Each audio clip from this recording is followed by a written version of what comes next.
Então essa é a nossa aula sobre a sacerdotisa do tarô, o arcano 2. Aqui é uma representação do tarô egípcio, que eu gosto muito, um dos tipos de tarô egípcio, né? Então hoje é a nossa aula sobre esse arcano profundo, esse arcano maravilhoso que é a sacerdotisa, que representa, como a gente vai ver, a chave da gnose, né? E como é de costume, a gente começa mostrando na árvore da vida qual é o caminho da árvore da vida que simboliza a sacerdotisa. É o caminho que vai de Keter a Rokmah, ligado e associado à letra Bet. A letra Bet do alfabeto hebraico, que simboliza boca, né? Que simboliza cerrar os lábios. Por isso que vão dizer que a sacerdotisa é a porta da experiência mística. Como a gente já sabe, a letra Bet, a segunda letra do alfabeto hebraico, que é associado à sacerdotisa, ela é uma letra dupla que está associado ao planeta Lua. Então a associação astrológica da sacerdotisa é com a Lua, porque a letra Bet é uma letra dupla. E como a gente sabe, as 7 letras duplas representam os 7 planetas da astrologia.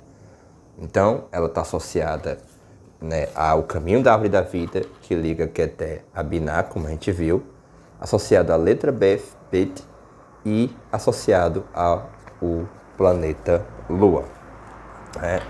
Então, todas as associações da Lua, do mistério, da grande mãe, né, vamos dizer assim, da gnose, né, porque a sacerdotisa é o arcano da gnose, né, ou seja, se o mago é a experiência mística inefável, a sacerdotisa é a visão do mecanismo, do universo. Na experiência gnóstica, a gnose, ela é uma experiência mística, mas já de alguma maneira concatenável em um determinado sistema, né? Então, a gnose é a autoconsciência da experiência mística. Então, essa é uma das primeiras chaves, né? Gnose.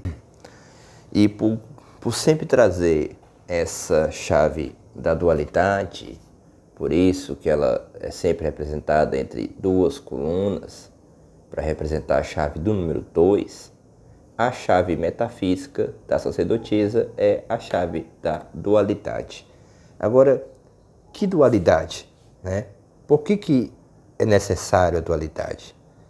Porque essa unidade dinâmica que é o mago, para se desdobrar na existência, precisa da dualidade, do positivo e do negativo, do dia e da noite, do masculino e do feminino, e todas as dualidades que não são necessariamente antagonismos, mas é o jogo, né?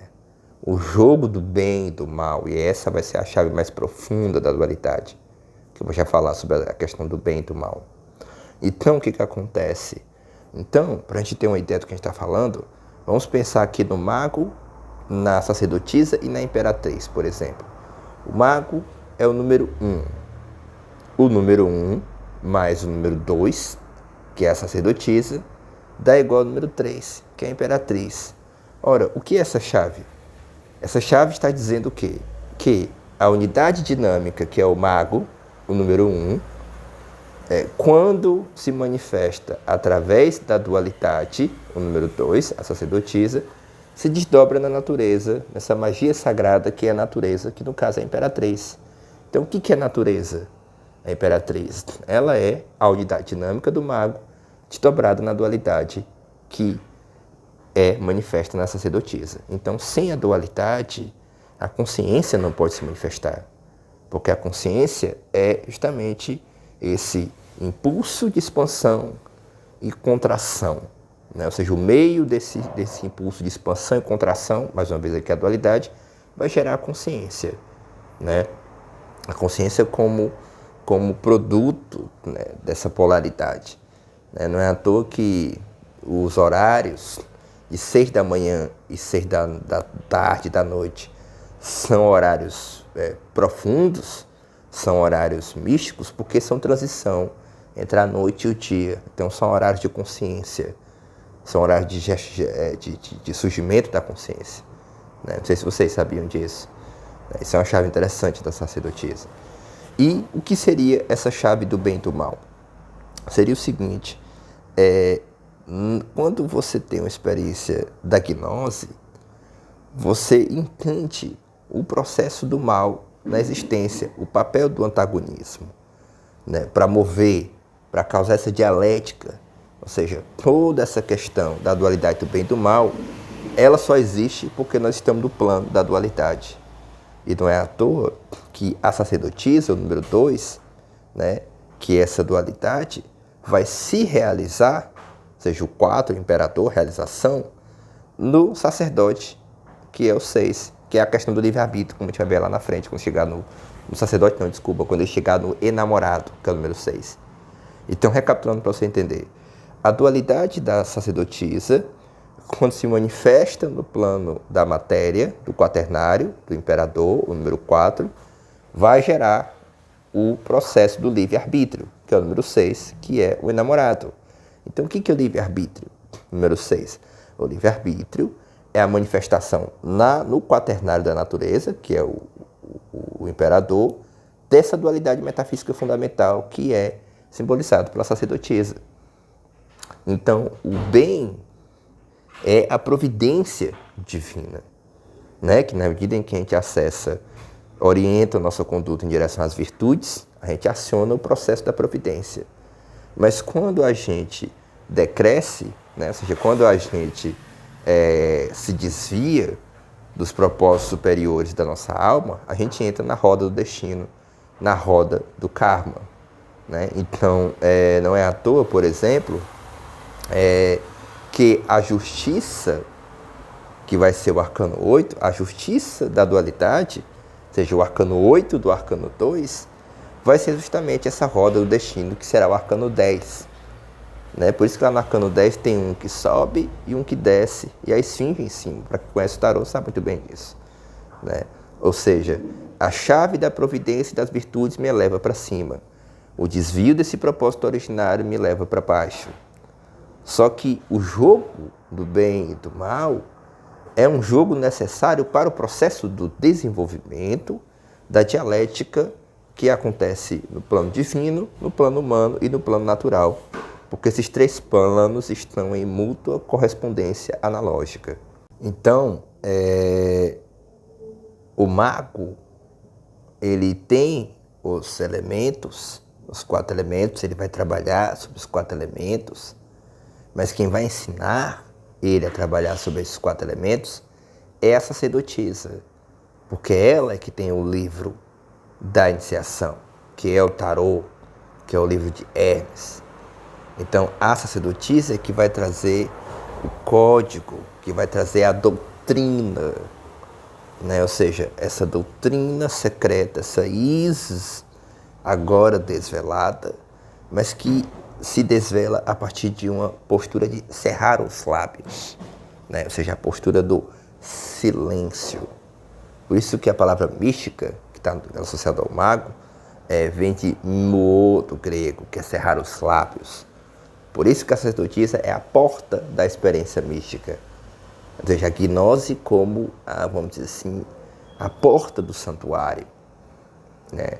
Então, é se silenciando, é ouvindo a intuição, é observando, né, a dualidade, o jogo da dualidade. Perceber que existe uma sabedoria por trás, não é à toa que a segunda séfira tem alguma relação com o número 2, a segunda séfira é a sabedoria, tem alguma relação com a sacerdotisa por ser a séfira número 2 e a sacerdotisa ser o arcano 2. Então, apesar do mago ser a ligação entre Keter e Rokhmar, entre a coroa e a sabedoria, pelo fato dela ser a séfira 2, ela tem alguma associação simbólica com a sacerdotisa, que é a sabedoria, que é justamente essa gnose, né? Então, é muito interessante essa questão, né? da dualidade. Por ela ser o dogma, a doutrina, por ela portar o livro da iniciação, a chave do binário também nos diz que existe sempre dois sentidos em um texto. O sentido da história literal, profana, e o sentido esotérico, o sentido profundo, a alma do texto, né? Por isso que alguns autores vão dizer que a sacerdotisa é a própria Cabala, porque a Cabala é a alma da Torá, né? Ou seja, o rabino estuda a Torá de dia, mas o cabalista estuda a Torá à noite. Então essa coisa de dentro da casa, por isso que a letra Bet também vai associar com a palavra Betel, que quer dizer casa de Deus, né? Então uma imagem que me lembra muito isso é aquela imagem do cabalista, aquela imagem medieval do cabalista dentro de uma casa, olhando e contemplando a árvore da vida. Essa imagem aqui, né, tá aqui nos Tarô dos Boêmios do Papos, né? Ele está dentro de uma casa, né? Ele está no seu recinto interior, no plano interno, meditando sobre essa árvore, sobre essa doutrina, sobre essa cabala, sobre essa sacerdotisa, sobre esse ensinamento. Então o mago refletindo sobre o ensinamento da árvore santa, representada pela sacerdotisa. Lindo, né? Interessante isso. Muito interessante. Por isso que tem associação com aquela passagem bíblica que fala para orar, se retirar para o recinto e orar para o Pai em silêncio, né? Então, tem passagem bíblica que fala sobre isso, né? Então, duas passagens bíblicas que nos ajudam a entender a chave metafísica da sacerdotisa, desse silêncio para compreender essa dualidade do bem e do mal, dessa sabedoria, dessa gnose, dessa experiência da gnose. Há uma passagem que está em Provérbios, que diz que a sabedoria edificou as suas 7 colunas, né? Edificou a sua casa. Então a sabedoria, coluna, casa. Justamente o simbolismo associado à imperatriz. Ela também está ligada a ser a casa, o templo, a igreja, as colunas, a sabedoria, o silêncio, né? Uma passividade, mas uma passividade muito ativa, típico da contemplação e da observação, né? Então não é uma passividade passiva, é uma passividade ativa, né? É um ato de parar e refletir, né? E aí outra passagem também que está muito ligada à sacerdotisa é uma passagem que está em Mateus, capítulo 6, que diz assim: quando for orar, vá para o quarto, feche a porta, olha aí, e ore ao seu pai que está em segredo, que está em secreto. Você vê aquela imagem do cabalista que a gente viu aqui, né? Lá no livro cabo do livro que a editora da Sociedade das Ciências Antigas usou para o Tarô dos Boêmios, né? Que é uma pintura ligada à cabala, à renascença, à medieval, enfim. Não lembro agora aqui especificamente a data histórica desse desenho. Então, a sacerdotisa é essa chave muito profunda, que é a chave do bem e do mal, né? Que meditar sobre isso é uma meditação, vamos dizer assim, capaz de nos evocar experiências profundas, de compreensão profunda, né? De entender o papel do mal, da negatividade como processo de mostrar o bem, de revelar o bem, né? Como dizia o livro de Levi, o mal é a ocasião e o princípio do bem, mas essa compreensão é uma compreensão radicada numa gnose, né? Ou seja, numa compreensão mística, mas numa compreensão mística da totalidade do mecanismo da existência e da manifestação. É por isso que na taromancia, ou seja, no lado prático, a sacerdotisa, quando ela sai no jogo, ela pede para você parar, para você olhar, para você refletir, para você ter prudência, né? Então, que aquele caminho da árvore da vida entre a coroa e Biná, muitos associam a Saturno, o senhor da prudência. Então, saiu numa jogada, pare, olhe, reflita, Se tiver no sentido negativo, está dizendo que você está muito passivo, está muito parado, é necessário agir. Tudo isso vai depender do contexto da jogada. Mas essas são as indicações, né? Então, a significação metafísica da sacerdotisa, ela se desdobra na sua significação prática. Chave metafísica da dualidade, ligada ao silêncio, ligada à compreensão do bem e do mal, ligada à necessidade de meditação, de compreensão da doutrina, de estudar, de observar, de parar, e na sua chave prática, que é justamente essa necessidade de olhar, parar, refletir, espera, observa, contempla, medita, escuta a voz do silêncio, escuta essa intuição que está dentro de você.